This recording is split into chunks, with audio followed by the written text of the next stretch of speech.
Ассалаумағалейкум, құрметті көрермендер. Бүгін бізде ерекше қонақ, исламтану ғылымына өмірін арнаған көрнекті ұстазымыз, рант мүшесі Әділханұлы Қанат ұстазымыз келіп отыр. Ұстаз, қош келдіңіз. Осы сұхбатқа келіскеніңізге үлкен алғысымызды білдіреміз. Ұстаз, бір өзіңіз жайлы мәлімет айта кетсеңіз. Бисмиллах, альхамдулиллах, уассалату вассаламу аля расулилlah. Ассалаумағалейкум, құрметті көрермен. Жалпы мен Жамбыл облысында туылғанмын. Жоғарғы оқу орнын Шымкент қаласында аяқтап, одан кейін шетелге шығып дін оқуын оқыдық. Сонымен қатар жалпы елімізде де сол дін оқуын ары қарай жалғастырып, және де мынау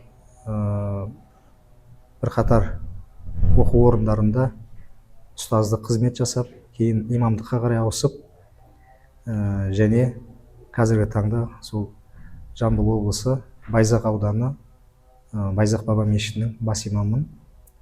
Жалпы қысқаша айтқан кезде осы.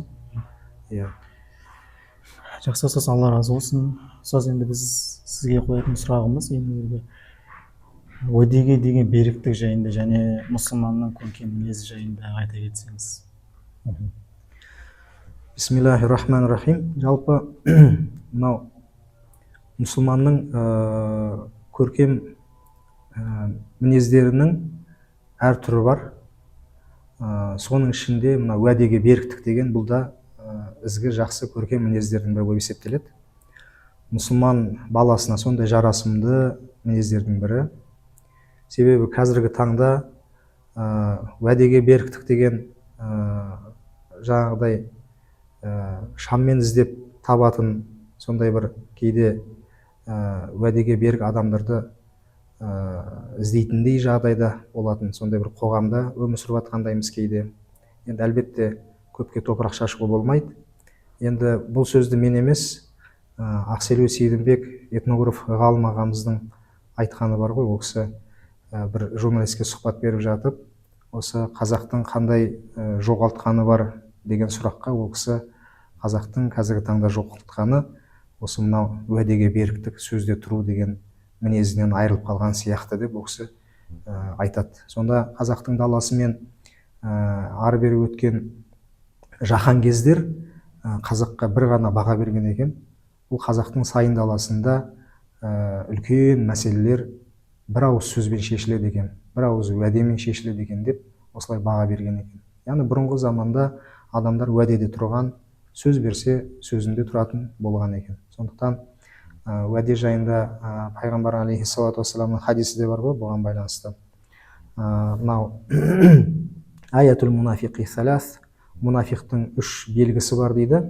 Иза хаддаса казаба, егер сөйлейтін болса өтірік айтады. Ва иза ваада ахлафа, егер уәде берсе уәдесінде тұрмайды.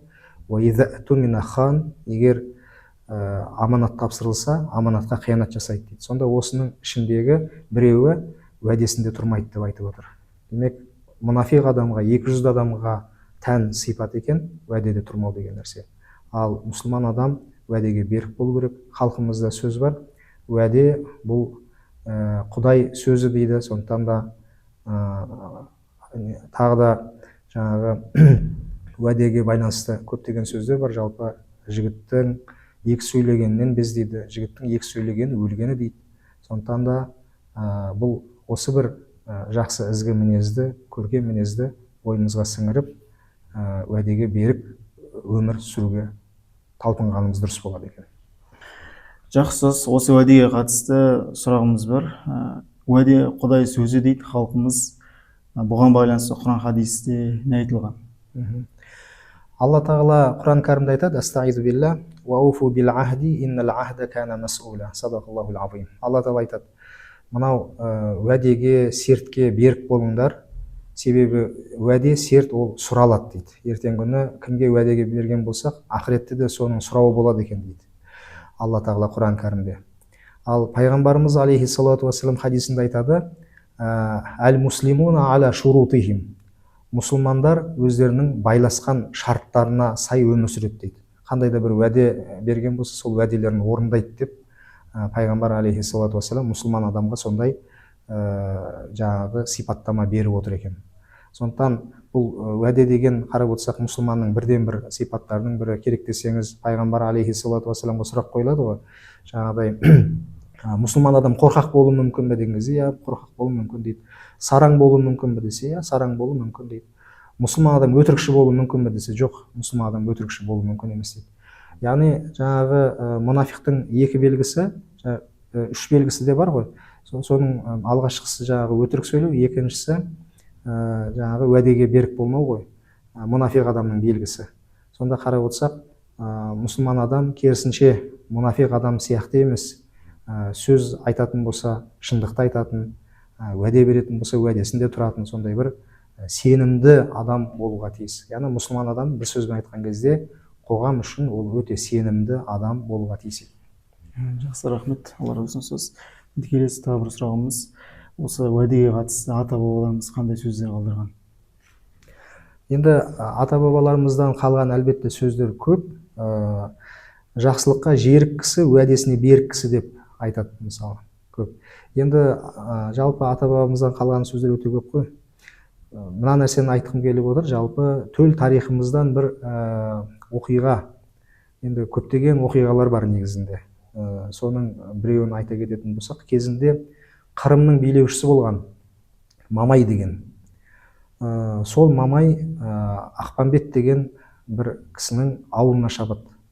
Сөйтіп әлгі Ақпанбетті өлтіріп, ауылын жаңағы ойрандап, жалғыз баласы Тастемірді тұтқынға алып кетеді екен дейді. Өлтірмек болады Тастемірді. Сол кезде Ақпанбет шала жансар жаралы жатып, бір адамды шаптырып, жаңағы өзінің үзеңгілес жолдасы Кен Жанбайға жібереді. Кен Жанбай өте мықты батыр болған, соған жібереді. Сонда адам жіберген кездегі сұрағаны, менің жалғыз балам Тастемірді Мамайдың қолынан құтқарсын, Құдай алдында сөз берсін дейді. Осыны орындаймын, балаңды құтқарамын деп сөз берсін деп сөзін алуға бұйырады. Сол арада Ақпанбет өліп кетеді. Жаңағы атқа мініп шауып әлгі кімге барып, Кен Жанбайға барғаннан кейін соны айтқан кезде Кен Жанбай уәдесін береді, Құдай алдындағы уәдесін береді. Енді Кен Жанбай сол жерден шығып уәде бергеннен кейін әлгі Мамайдың бір әскеріне барады. Бір қолын басқаратын әскерге барып, әлгі Тастемірді беруін сұрайды. Ол анау келіспейді. Қанша не ұсынса да жаңағыдай келісімге келмейді. Тек қана жаңағы адамның орнына адамды қабыл алады да. Сонымен уәде берді ғой енді. Сол уәдесінде тұру үшін жаңағы Кен Жанбай әлгі Тастемірдің орнына өзінің 3 жасар егіз баласы бар екен. 3 жасар егіз баласының бір сыңары Жанұзақты, бүлдіршін бала ғой енді, соны апарып тапсырып әлгі Тастемірді құтқарып қалған екен дейді. Мына қараңыздар, қандай біздің бабаларымыз сондай сөзге берік болған, уәдеге, сертке берік болғандығын көреміз. Сондықтан уәде бұл Құдай сөзі, бекерден бекер айтылмаған, өзіңіз айтқандай жаңағы. Сондықтан уәдеге берік болуымыз керек. Нағыз мұсылманның сипаты, нағыз біздің ата бабамыздың бойына біткен дара қасиеттерінің бірі осы уәдеге беріктік. Алла разы болсын, ұстаз. Сұхбатымыздан өте көп керемет ақпараттар, насихаттар алдық. Алла өміріңізге, кәсібіңізге, отбасыңызға береке берсін. Әмин. Тағы да рахметімізді айтамыз. Алла разы болсын сұхбатқа келіскеніңізге. Құрметті көрермендер, осымен біздің сұхбатымыз аяқталды. Келесі кездескенше сау саламатта болыңыздар. Ассаламу алейкум рахматуллахи ва баракатух.